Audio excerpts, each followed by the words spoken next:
Guys welcome to our channel. आज हम लेके आए इस्लाम में विरासत कैसे बांटी जाती है का रिएक्शन। सो ये जो वीडियो है ये इंजीनियर मोहम्मद अली मिर्ज़ा जी ने समझाया हुआ है कि किस तरीके से इस्लाम में विरासत बांटी जाती है। सो हमें पता है कि जैसे इंडिया में भी जो रूल है कि भाई अगर मान लो उन्होंने विल नहीं बनाई है तो सब में इक्वली बढ़ती है जो बच्चे होते हैं, तो और या फिर अगर विल में लिखा गया है तो वो उस हिसाब से बढ़ती है। बट इस्लाम में क्या कुछ अलग बताया गया है और किस तरीके से बांटा गया है, क्या कोई अलग ऐसा तरीका है? बिकॉज देखा जाए तो क्या वो कुरान के तौर पे कुछ मतलब ऐसा, ऑफ कोर्स बिकॉज अगर अल्लाह से बताया गया है तो वो कुछ इंटरेस्टिंग तरीका ही होना चाहिए। सो देख लेते हैं कैसा होगा। और मतलब कि मोस्टली चीज़ों का ना आंसर होता ही है कुरान में, तो शायद इन्होंने इस्लामिकली ही बताया गया होगा कि कैसे जो इनहेरिटेंस है वो मतलब कि बांटनी चाहिए। मतलब कि यार आज के टाइम में तो, पहले के टाइम में तो बहुत चीज़ें होती थी कि लाइक मतलब इतना लड़कियों के लिए करते भी नहीं थे, बेसिकली लड़के के लिए करते थे। लेकिन अब आज का टाइम तो ऐसे नहीं होता है, मोस्टली जगह नहीं होता है, बहुत ही कम जगह होता होगा,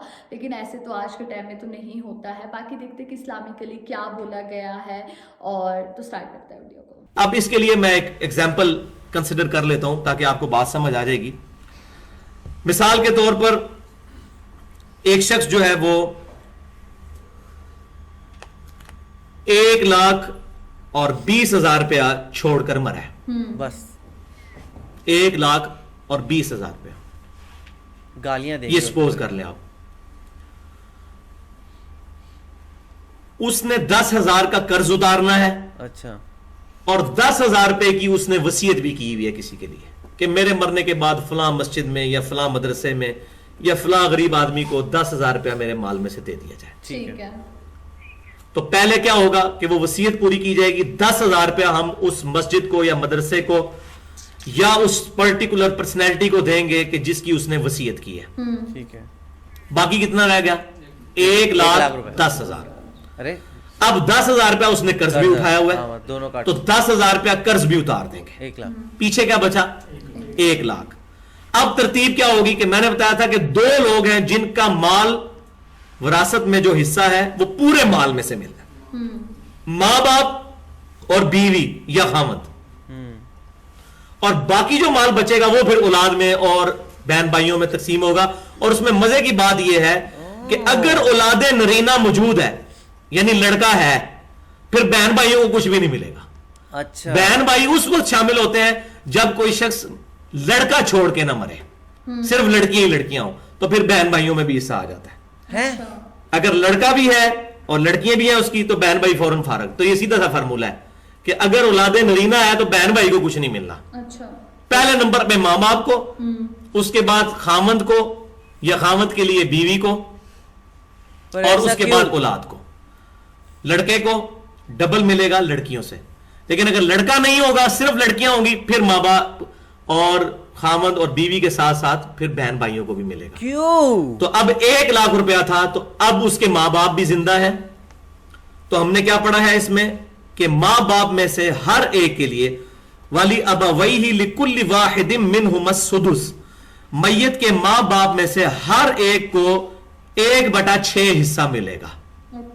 तो 1 लाख रुपए को अगर 6 हिस्सों में डिवाइड किया जाए, 6 हिस्सों में 1 लाख रुपए के 6 हिस्से बनाए जाएं, तो वो छठा हिस्सा जो बनेगा वो मिलेगा मां को, और एक उतना ही छठा हिस्सा उसके बाप को भी मिलेगा। ये क्या? और वो मैंने कैलकुलेट किया है, 1 लाख रुपए में छठा हिस्सा जो है वो 16,667 रुपए बनता है।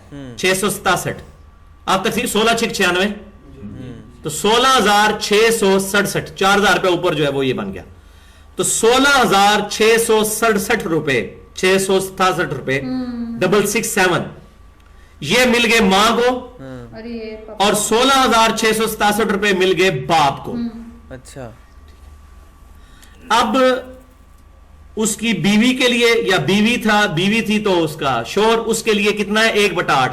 तो 1/8 ये 16,000 16,500 निकालने के बाद जो वो नहीं होगा, पूरे लाख में से निकालना होगा। ऐसा क्योंकि मैंने बताया 2 लोग हैं जिनका पूरी रकम में से निकलना है। अच्छा। पहले मां बाप और दूसरे स्पाउस, जोज उसका जो। तो 1/8 हिस्सा क्या बनेगा? 1 लाख का 1/8 हिस्सा जो है वो बनेगा 12,500। 12,500। 12,500। 12,98 12.5 पूरे पूरे बन गए। तो वो ले चुके हैं 16,667, तो उस बाकी बचे हुए का नहीं 1/8, वो तो फिर बहुत कम बन जाएगा ना। तो पूरे लाख में से 1/8, तो ये बन गया 12,500। तो 12,500 रुपया उसकी बीवी को मिल जाएगा। अगर एक से ज्यादा बीवियां होंगी तो फिर 12,500 जो है ना, 2 बीवियां तो इसको आधा कर ले। ये नहीं कि हर बीवी को 12,500 देते जाएंगे, फिर तो बचना ही कुछ नहीं है। ठीक है, तो बीवियों को ओवरऑल जो है ना वो 12,500 में से डिवाइड करना है। तो 12,500 ये भी निकल गया, 16,667 मां का, 16,667 बाप का। ऐसा क्यों? ये तीनों मिला के जब निकल गए तो बाकी रकम बची 54,166। अब ये जो बाकी बची है ना 54,166, ये औलाद में तकसीम होगी। अच्छा, तो ये बड़ा जरूरी है। ये पहले समझ नहीं आता कि शुरू कहां से करना है। आदि मां का इतना हिसाब, और इसमें फिर जो काफी कुफार है उन्होंने मजाक भी उड़ाया जी, देखें जी ये तो रकम पूरी ही नहीं बनती, 1/6 1/6 1/8 ये जमा करें तो पूरा एक तो बनना चाहिए, एक बनता ही नहीं है। हाँ। तो उनके दिमाग का फतूर है, उनको कैलकुलेशन ही नहीं आती है। ये बेसिक मैथमेटिक्स है, इसको समझें। पहले मां बाप का हिस्सा निकालना है, उसके बाद जोज का हिस्सा निकालना है। मां बाप और जोज का हिस्सा ओवरऑल पूरी रकम में से होगा, और बाकी जो बच गया उसको फिर औलाद पे तकसीम करना है। तो बाकी बचे 54,166। तो फर्ज करें उसके 2 बेटे और 3 बेटियां। अच्छा, अब 54,166 रुपए 2 बेटे और 3 बेटियों में तकसीम करना है। तो किस तरह होगा वो हम शुरू में पढ़ चुके। यूसीकुमुल्लाहु फी औलादिकुम लिज़्ज़करी मिस्लु हज़्ज़िल उन्सयैन। अल्लाह ताला तुम्हें वसीयत करता है कि लड़के का हिस्सा लड़की से डबल होगा। अब लड़के हुए 2, लड़कियां कितनी? 3।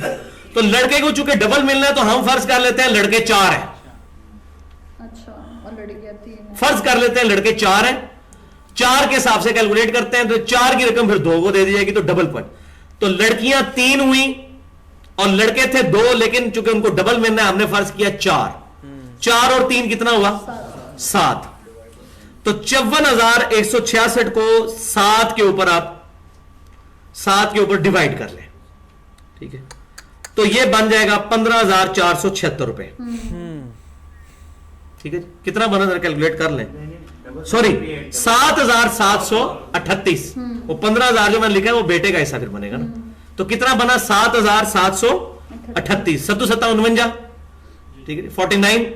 तो 54 ऊपर भी है, तो 7,738 रुपए बन गए एक हिस्से के। ये लड़की का हिस्सा निकला। इसको डबल करेंगे तो लड़का वो बनेगा 15,476। 15,476 एक लड़के को, 15,476 दूसरे लड़के को, और 7,738 एक लड़की को, इतना ही दूसरी को और तीसरी को। ये आप टोटल करके देखें पूरा लाख रुपया बन जाएगा। मैथमेटिक्स पूरी हो जाएगी। लिहाजा ये इसकी कैलकुलेशन अब आपको बेसिक अब चीज पता चलेगी, तो अब आप ये खुद फार्मूले लगा के आपके पास कोई केस आता है तो आप उसको कंसिडर करके काफी हद तक कैलकुलेट कर। आप मुझे बताएं कि ये मौलवी कर सकता है ये काम? ये चीज़ जो है पूरा मेरे को जो उन्होंने पूरा सॉल्व किया है, ये मुझे सही नहीं लगा। देखा जाए तो ऐसा क्यों है कि भाई सन को 2 टाइम्स मिलना चाहिए और डॉटर से, वो मुझे पहली चीज़ समझ नहीं आई। फिर इवन जो वाइफ थी उसको देखा जाए तो 1/8 मिलता है, तो यार वो तो मतलब ऐसा क्यों हो रहा है? बिकॉज देखा जाए तो नॉर्मली अगर आप जैसे हमारे जो मुआशरे में होता है, जो इंडिया में होता है, उसमें यही इस तरीके से होता है कि भाई अगर आपका है तो आपने विल में लिखा है तो ठीक, नहीं तो फिर आपके वाइफ को और आपकी फैमिली को ही जाता है। इवन पेरेंट्स को भी शायद नहीं जाता है, और अगर हो तो कई बार बढ़ जाता है, वरना मोस्टली नहीं बढ़ता है। तो यहाँ पे ये करना कि भाई पेरेंट्स को देना, ये अच्छी बात लगी मुझे कि पेरेंट्स को देना चाहिए, वो अच्छी बात है। बट उसके बाद जो वाइफ है उसको 1/8 देना, तो वहाँ पे वो कितना वो स्ट्रगल हो सकता है। एंड मान लो उनकी और उनके बच्चों की ना बनती हो तो फिर तो वो बहुत ऐसी मतलब कमज़ोर रह जाएंगी। एंड जो उनके बच्चों में भी देखा जाए तो जो सन है वो है, तो फिर उसको 2 टाइम्स मिलना तो वो भी गलत है, बिकॉज भाई उनका बेटियों का क्या कसूर है। और दूसरी चीज़ ये भी, वो जो मेन बात वो भी थी कि भाई अगर बेटी है तो फिर भाई बहनों में बढ़ जाए, मतलब तो भाइयों और बहनों में बढ़ सकता है अगर मान लो बेटा नहीं है तो। पर अगर बेटा है तो नहीं बढ़ेगा, वो भी अगेन स्ट्रेंज बात है।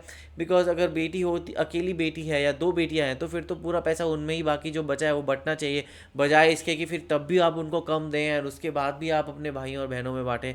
तो ये मुझे थोड़ा सा स्ट्रेंज लगा। और सीरियसली मुझे भी बहुत स्ट्रेंज लगा। और मुझे तो ऐसे लगता है ना, इंडिया में ना, मतलब अब बाकी हर जगह का तो नहीं पता मुझे, बट जहाँ से भी बिलोंग करती हूँ मुझे तो ऐसे ऐसा लगता है यहाँ पे ज़्यादा लड़कियों के लिए करते हैं एज कम्पेयर टू लड़का। मतलब पेरेंट्स ज़्यादा लड़कियों के लिए ही करते हैं, मतलब ऐसा तो है नहीं कि लड़कों के लिए भी नहीं करते, लेकिन हाँ ठीक है, ऐसा भी नहीं है कि लड़कियों को दबाते टाइप से। और लेकिन ये चीज़ तो ऑब्वियस सी बात है गलत है, और इस चीज़ के ना देखो एक कॉन्सिक्वेंसेस भी है और पॉजिटिव साइड भी है। लेकिन पेरेंट्स को देना मतलब मेरे अकॉर्डिंग हाँ अच्छी बात है, लेकिन मतलब कि ये वाइफ को कम देना और पेरेंट्स को ज़्यादा देना वो गलत चीज़ है। क्योंकि अगर क्या पता जो वाइफ अगर सारी जो भी होगा उसका कि वाइफ का अपनी बनती होगी पेरेंट्स के साथ, तो वाइफ को मिल जाए, तो फिर जो वो पेरेंट्स हो उसके वो वाइफ दे ही ना पेरेंट्स को, तो वो तो चीज़ गलत है। तो या तो ऐसा होना चाहिए कि जितना अमाउंट है वो डिवाइड होना चाहिए पेरेंट्स के बीच और वाइफ के बीच, या फिर उसको भी चीज़ का देखकर कि क्या एक्सपेंसेस है, क्योंकि ऑब्वियस सी बात है कि वाइफ के पीछे बच्चे भी हो गए, पढ़ाने के लिए वाइफ को ही करना होएगा सब कुछ, और पेरेंट्स का भी मतलब कि पेरेंट्स को इतना नहीं होता है फिर, है ना। तो वो सारी चीज़ों को देखकर ही होना चाहिए। लेकिन ऑब्वियस सी बात है ये चीज़ तो मुझे भी गलत लगी कि डबल चीज़ लड़के को देना और उसका लड़की को देना, तो ये चीज़ तो गलत है। और आज के टाइम पे मुझे लगता भी नहीं ये चीज़ें कहीं होती है, मतलब होती तो है ही लेकिन ओपनली नहीं होती है सोसाइटी में आज के टाइम पर। तो क्या ही बोले, बाकी अगर ये इस्लामिकली सही है और जो उनको लोग फॉलो कर रहे हैं तो वो करो, और क्या ही बोल सकते हैं। आप लोगों का इस बारे में क्या कहना, आप हमें कमेंट सेक्शन में ज़रूर बताइएगा। तो ऐसे लाइक करते जाइए, कमेंट करते जाइए, शेयर करते जाइए और सब्सक्राइब करते जाइए। बाय।